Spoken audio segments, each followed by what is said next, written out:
UP के गोंडा में बड़ा ट्रेन हादसा हुआ है। डिब्रूगढ़ एक्सप्रेस के कई डिब्बे पटरी से उतर गए। हादसे में 3 यात्री की मौत हो गई, 30 घायल हैं। चंडीगढ़ से डिब्रूगढ़ ट्रेन जा रही थी।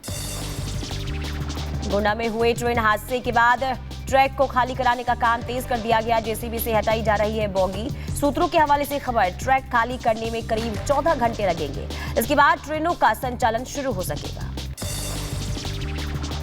गोंडा रेल हादसे के बाद केंद्र सरकार ने मुआवजे का ऐलान किया है। मृतकों के परिजनों को 10-10 लाख रुपए, गंभीर घायलों को 2.5 लाख का मुआवजा, मामूली रूप से घायलों को 50-50 हजार रुपए मिलेंगे। गोंडा ट्रेन हादसे की होगी हाई लेवल जांच। रेल मंत्रालय ने CRS जांच के दिए आदेश। लोको पायलट ने सुनी थी धमाके की आवाज। गोंडा ट्रेन हादसे पर यूपी के डिप्टी सीएम ब्रजेश पाठक का बयान, कहा गंभीर घायलों की जिला अस्पताल में इलाज की व्यवस्था हमारी है और प्राथमिकता हमारी ये है कि यूपी के सभी अस्पतालों में उनका अच्छा इलाज हो। यूपी कांग्रेस के अध्यक्ष अजय राय ने गोंडा ट्रेन हादसे पर कहा, लगातार ट्रेन हादसे हो रहे हैं, लोगों की जाने जा रही है, रेल मंत्री को इस्तीफा दे देना चाहिए।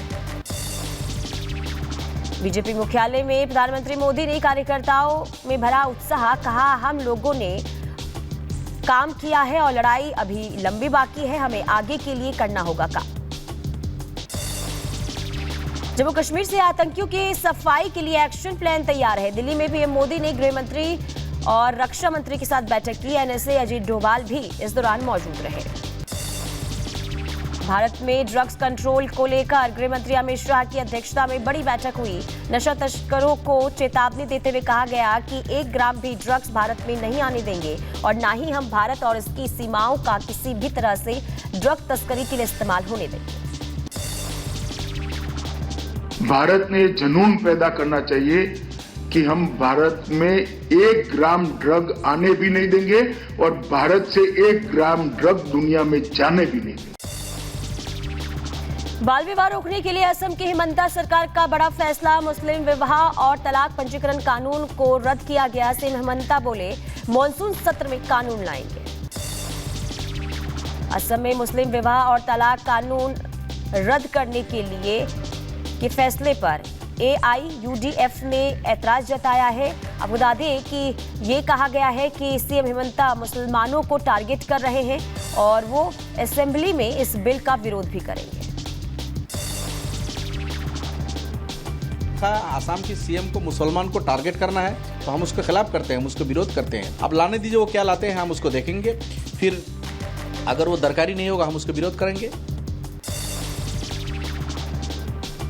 पश्चिम बंगाल में बीजेपी प्रदेश अध्यक्ष सुकांत मजूमदार ने टीएमसी सरकार पर निशाना साधा है और कहा है कि टीएमसी बंगाल को अलग देश बनाने की कोशिश कर रही है। टीएमसी के DNA में भारतवर्ष का विरोध करना है।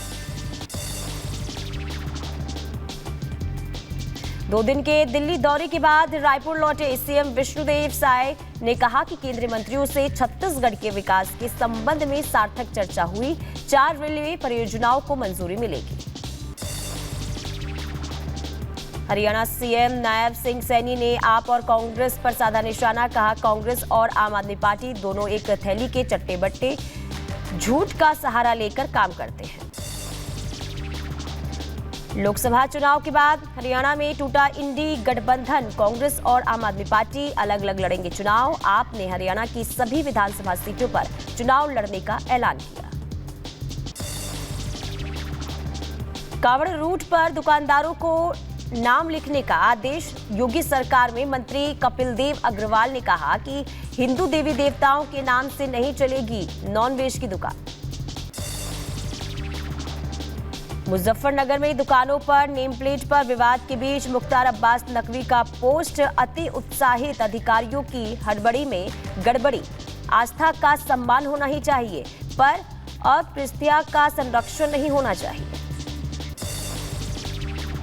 हाथरस कांड पर बोले भोले बाबा पर राज्यपाल आनंदीबेन पटेल का बयान, कहा चरण व्रत जैसे अंधविश्वास में मत पड़िए, किसी का भला नहीं होता है, ऐसे लोगों के खिलाफ कार्रवाई होनी चाहिए। केंद्रीय मंत्री ज्योतिरादित्य सिंधिया ने इंडिया मोबाइल कांग्रेस 2024 का शुभारंभ किया। कहा हम 5G तकनीक पर आधारित नए प्रयोग बनाने का प्रयास करते हैं। 6G एक विकासशील तकनीक है।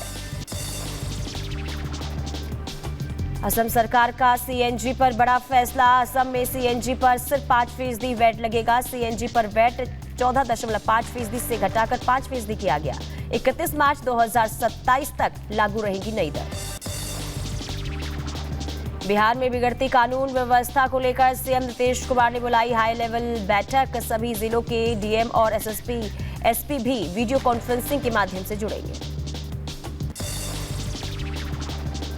उत्तर प्रदेश में उपचुनाव और कांग्रेस और सपा साथ लड़ सकती है चुनाव। सपा 7 और कांग्रेस 3 सीट पर लड़ सकती है चुनाव और कांग्रेस ने मांगी है 4 सीटें।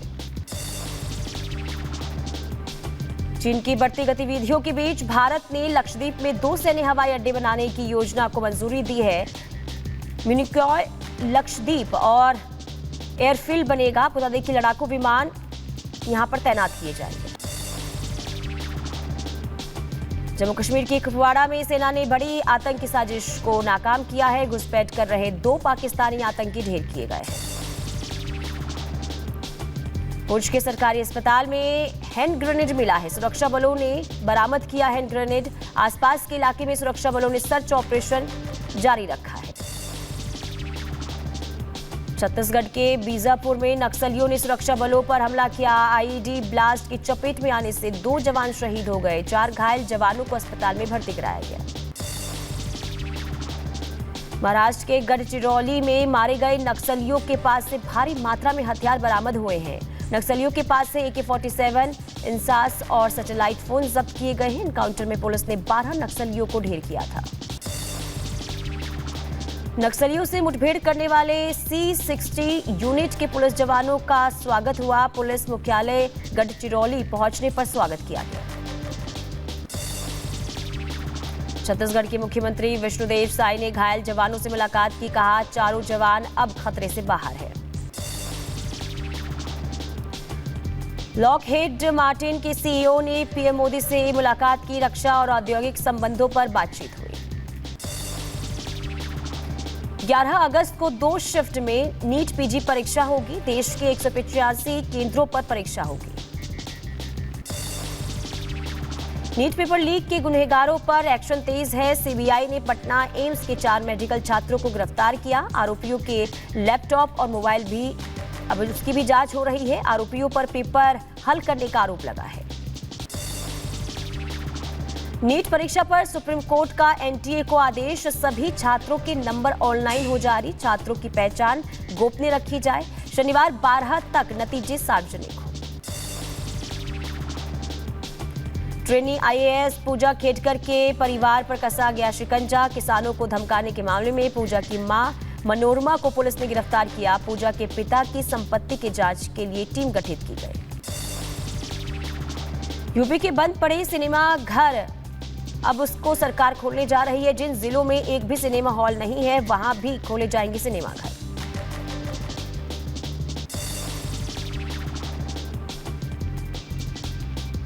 और उत्तराखंड में आपको बता दें कि पहला सिग्नेचर ब्रिज जो है वो टूट चुका है और अब इस पूरे मामले को लेकर जांच हो रही है, क्योंकि 2022 में भी सिग्नेचर पुल का जो बेस है वो गिर गया था।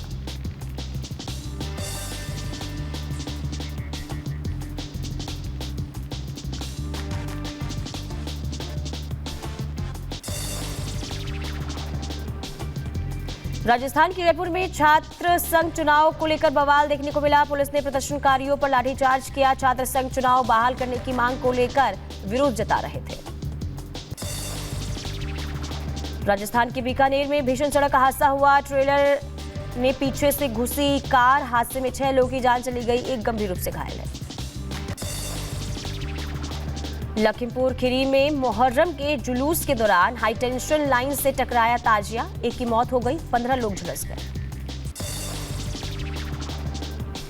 यूपी के शाहजहांपुर में तेज रफ्तार कार पेड़ से टकराई। हादसे में 4 लोग घायल हो गए, 2 की हालत गंभीर है। चित्रकूट में प्रेमिका से नाराज होकर रेलवे ट्रैक पर लेटा युवक। रेलवे कर्मियों ने युवक को जीआरपी पुलिस को सौंपा। राजस्थान के मेवात में साइबर ठग दाऊद के घर बुलडोजर चला है। पुलिस ने 26 साइबर ठगों को चिन्हित करके लिस्ट जारी की थी। बिहार के दानापुर में अंधाधुंध गोलीबारी चली। फायरिंग में 2 शख्स को गोली लगी है। एक की मौके पर ही मौत हो गई, दूसरा गंभीर रूप से जख्मी है। घटनास्थल से 6 खोखे बरामद हुए हैं। बहराइच में दबंगों के हौसले बुलंद है। जमीन विवाद में जमकर चले बेल्ट और डंडे मारपीट का वीडियो वायरल हुआ। पुलिस मामले की छानबीन कर रही है। बुलंदशहर में सपा के पूर्व विधायक गुड्डू पंडित की दूसरी पत्नी पर जानलेवा हमला। घर में घुसकर हमला करने का सीसीटीवी फुटेज भी सामने आया है। सौतेले बेटे के खिलाफ केस दर्ज किया गया है। यूपी के बुलंदशहर में दिव्यांग महिला पर दबंगों ने गोली चलाई। पति का कर्ज न चुका पाने पर दबंगों ने महिला को गोली मारी। वारदात सीसीटीवी कैमरे में कैद हुई। पुलिस ने आरोपी को गिरफ्तार कर लिया। यूपी के महाराजगंज में वन विभाग के एक अधिकारी ने अपने 2 सहकर्मियों से कमरे में बहरे से मारपीट की। ग्रामीणों ने वन चौकी का घेराव किया। पुलिस मामले की जांच कर रही है। यूपी के एटा में मजदूरी के रुपए मांगने पर दबंगों ने मजदूर की बेटी को गोली मार दी। गंभीर हालत में अस्पताल में भर्ती कराया गया। पुलिस मामले की छानबीन में जुटी हुई है। अलीगढ़ का नटवरलाल देव सुमन गोयल गिरफ्तार। 20 करोड़ से ज्यादा की ठगी का आरोप लगा। लंबे समय से फरार चल रहा था आरोपी।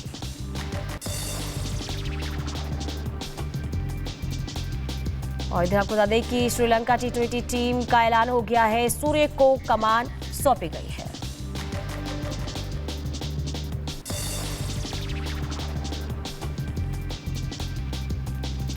और इधर लेबनान में हिजबुल्लाह पर हमला हुआ है। वीडियो जारी कर दिया गया है। और आपको बता दें कि पूरे इलाके में छानबीन भी जारी है। लेबनान में हिजबुल्लाह के आतंकवादी को मार गिराने का वीडियो इजरायली सेना ने जारी किया है।